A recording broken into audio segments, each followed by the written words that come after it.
Assalomu alaykum, siz bilan har doimgidek turfa olam. Bugungi videorolikimizni juda ko'p muxlislarimizning iltimoslariga binoan tayyorlaganimizni eslatgan holda mavzuni boshlaymiz. 1980-yilda sobiq Sovet ittifoqining poytaxti va yuragi sanalgan Moskva shahrida qimmatbaho oltin buyumlar sotiladigan do'konlarda hali ittifoq jinoyat tarixida kuzatilmagan g'alati o'g'irliklar sodir bo'la boshladi. Bu holat esa xuddi shu yili borib davlat banklarida ham kuzatiladigan bo'ldi. Biroq ittifoqning eng kuchli izquvarlari ham jinoyatchilarni topa olishmadi. Sababi jinoyatchi bir kishi edi. Mana fakt. 1980-yilda hamma idora tashkilotlar sobiq Sovet ittifoqida shu yili o'tkaziladigan xalqaro musobaqaga Olimpiada o'yinlariga tayyorgarlik ko'rayotgandi. Jinoyatchi shunday paytdan foydalanib qimmatbaho buyumlar do'koniga hech kim yo'q vaqtda kirib, faqat sotuvchiga gapirgan va undan o'zi xohlagan narsani bepul olib ketgan.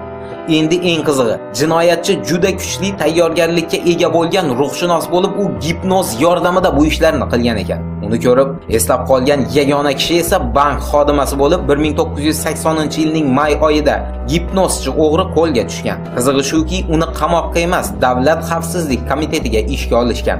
Albatta, hamma o'g'irlagan buyumlarni qaytarganidan keyin. Shu va shunga o'xshash siz so'ragan gipnoz haqidagi faktlarni turfa olam hozirgi videorolikda sizning e'tiboringizga taqdim qiladi. Marhamat. Gipnoz bu inson ruhiyatiga o'ta kuchli ta'sir qiladigan davolash usuli bo'lib, uni ilk bor fanga 1842-yilda angliyalik shifokor James Braid kiritgan. U asli jarroh bo'lib, o'z mijozini operatsiya qilayotganda uni tanasidagi og'riqlarni vaqtincha to'xtatib turish uchun shu ishga qo'l urgan ekan. Eslatib o'tamiz, gipnoz tarixi bundan 3000 yil oldinga to'g'ri keladi.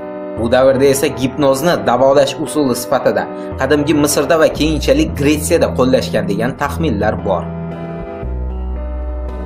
Bugungi kunda jahonda 5 ta eng yirik gipnoz maktabi mavjud bo'lib, eslab qoling, gipnoz qilish maktabda o'rgatilmaydi. Biz maktab so'zini tilga olganimizda eng kuchli gipnozchilar ko'p bo'lgan mamlakatlarni nazarda tutdik. Bular Avstriya, Fransiya, Rossiya, Angliya va Amerika Qo'shma Shtatlari gipnoz maktablaridir. Shu o'rinda juda antika bir fakt. Diqqat qiling, hozir ham Avstriyada barcha oltin buyum sotiladigan do'konlardagi sotuvchilar gipnozchilar hisoblanadi. Ularga do'konlarini o'g'rilar tozalab ketmasin uchun bosqin sodir bo'lganda gipnoz qilish o'rgatilar ekan. Bunga esa do'kon egasi tasavvur qiling, salkam 10 ming yevro sarf qilar ekan. Bundan kelib chiqadiki, Avstriyada gipnozni o'rganish 10 ming yevro turadi. Lekin bu xato fikr.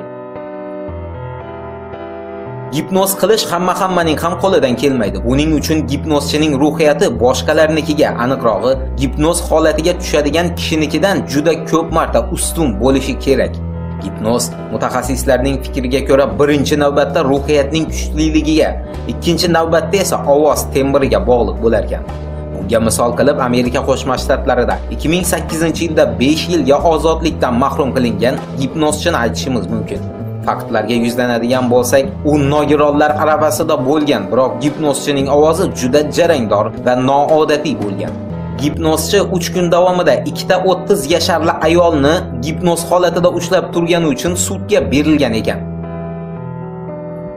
Gipnoz holatida inson bir hafta ham yurishi mumkin, lekin eslab qoling, agar gipnoz holatiga tushishni uning o'zi istamasa, buni dunyodagi hech bir mutaxassis qila olmaskan.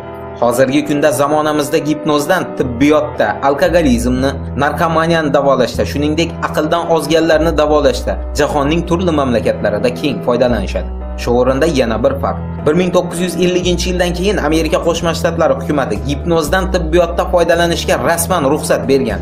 Keyinchalik esa, ya'ni 1980-yildan keyin gipnozni tibbiyotda ishlatishni qonun bilan taqiqlab qo'ygan. Biroq ruhshunoslar hozir ham o'zlarining shaxsiy klinikalarida bu usuldan foydalanishar ekan.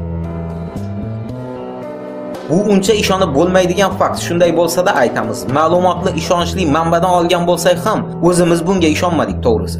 Belgiyada 1990-yillardan boshlab gipnozdan sochi to'kilib qolgan kishilarda sochni o'stirish uchun foydalana boshlashgan.